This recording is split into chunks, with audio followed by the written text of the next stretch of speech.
is a poem to celebrate the start of spring. This poem is called April and was written by the poet John Clare in 1827. The infant April joins the spring and views its watery sky, as youngling linnet tries its wing and fears at first to fly. With timid step she ventures on, and hardly dares to smile. The blossoms open one by one, and sunny hours beguile. But finer days approacheth yet, with scenes more sweet to charm, and suns arrive that rise and set, bright strangers to a storm. And as the birds with louder song each morning's glory cheers, with bolder step she speeds along, and loses all her fears. In wanton gambols like a child, she tends her early toils, and seeks the buds along the wild, that blossom while she smiles. And laughing on with naught to chide, she races with the hours, or sports by nature's lovely side, and fills her lap with flowers. Though at her birth north-cutting gales her beauties oft disguise, and hopeful blossoms turning pales upon her bosom dies, yet ere she seeks another place, and ends her reign in this, she leaves us with as fair a face as e'er gave birth to bliss, and fairy month of waking mirth, from whom our joys ensue. Thou early gladder of the earth, thrice welcome here anew. With thee the bud unfolds to leaves, the grass greens on the lea, and flowers their tender boon receives, to bloom and smile with thee. The shepherds on thy pasture walks the first fair cowslip finds, whose tufted flowers on slender stalks keep nodding to the winds. And though thy thorns withhold the May, their shades the violet spring, with children stoop for in their play, as tokens of the spring. The time when daisies bloom divine, with thy calm hours begun, and crowflowers blazing blooms are thine, bright children of the sun. Along thy woodlands' shaded nooks the primrose wanly comes, and shining in thy pebbly brooks the horsepleb gaily blooms. The long-lost charm of sparkling dew thy gentle birth receives, and on thy wreathing locks we view the first enfolding leaves, and seeking firstling buds and flowers, the trials of thy skill, where pastimes of my infant hours, and so they haunt me still. To see thy first broad arum leaves, I loved them from a child, and where thy woodbine's sprouting weaves, I joyed to trace the wild, and jocund as thy lambs at play, I met the wanton wind, with feelings that have passed away, whose shadows cling behind.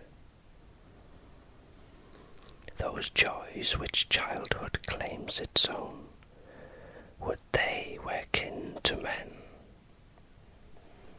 those treasures to the world unknown, when known was withered then, but hovering round our growing years, to gild care's sable shroud, their spirit through the gloom appears, as suns behind a cloud.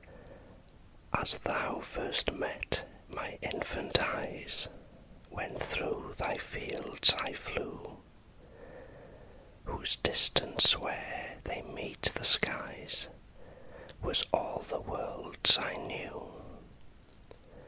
The warmth of fancy's wildest hours, which made things kin to life, that heard a voice in trees and flowers, has swooned in reason's strife. Sweet month, thy pleasures bids thee be the fairest child of spring, and every hour that comes with thee comes some new joy to bring. The trees still deepen in their bloom, grass greens the meadowland, and flowers with every morning come, as dropped by fairy hands. The field and garden's lovely hours begin and end with thee, for what's so sweet as peeping flowers and bursting buds to see? What time the dews unsullied drops in burnished gold distills, on crocus flowers unclosing tops and drooping daffodils. Each day with added glories come, and as they leave the night, put on the rosy's lovely bloom, and blushes with delight. And suns that wait their welcome birth, with earlier haste pursue their journeys to this lower earth, to free their steps from dew. To see thee come, all hearts rejoice, and warms with feelings strong. With thee all nature finds a voice, and hums a waking song. The lover views thy welcome hours, and thinks of summer come, and takes the maid thy early flowers, to tempt her steps from home. Along each hedge and sprouting bush the singing birds are blessed, and linnet green and speckled thrush prepare their mossy nest. On the warm bed thy plain supplies, the young lambs find repose, and mid thy green hills basking lies, like spots of lingering snows. Young things of tender life again enjoys thy sunny hours, and goslings waddle o'er the plain, as yellow as its flowers, or swim the pond in wild delight, to catch the water fly, where hissing geese in ceaseless spite make children scamper by. Again the fairy tribes pursue their pleasures on the plain, and brightened with the morning dew, black circles shine again, and on its superstitious ground, where flowers seem loath to dwell, the toadstool's fuzzy balls abound, and mushrooms yearly swell.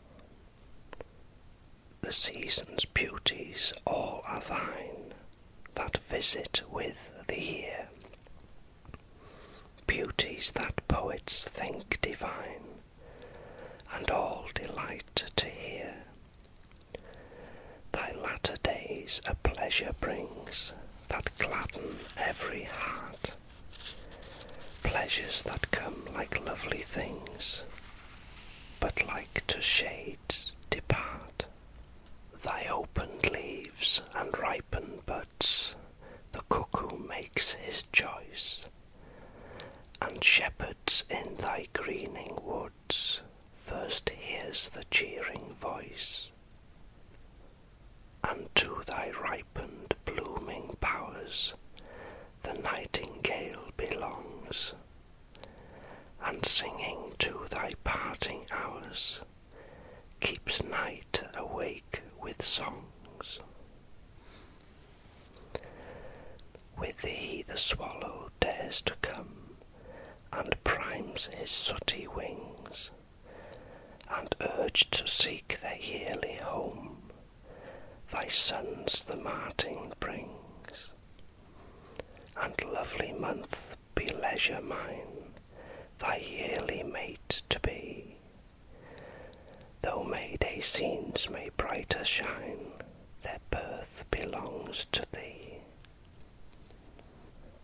I waked me with thy rising sun, and thy first glories viewed, and as thy welcome hours begun, their sunny steps pursued.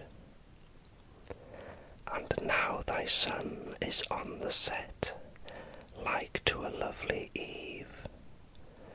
I view thy parting with regret, and linger loath to leave. Thou lovely April, fare thee well, thou early child of spring, though born where storms too often dwell, thy parents news to bring. Yet what thy parting's youth supplies, no other months excel. Thou first for flowers and sunny skies, sweet April, fare thee well.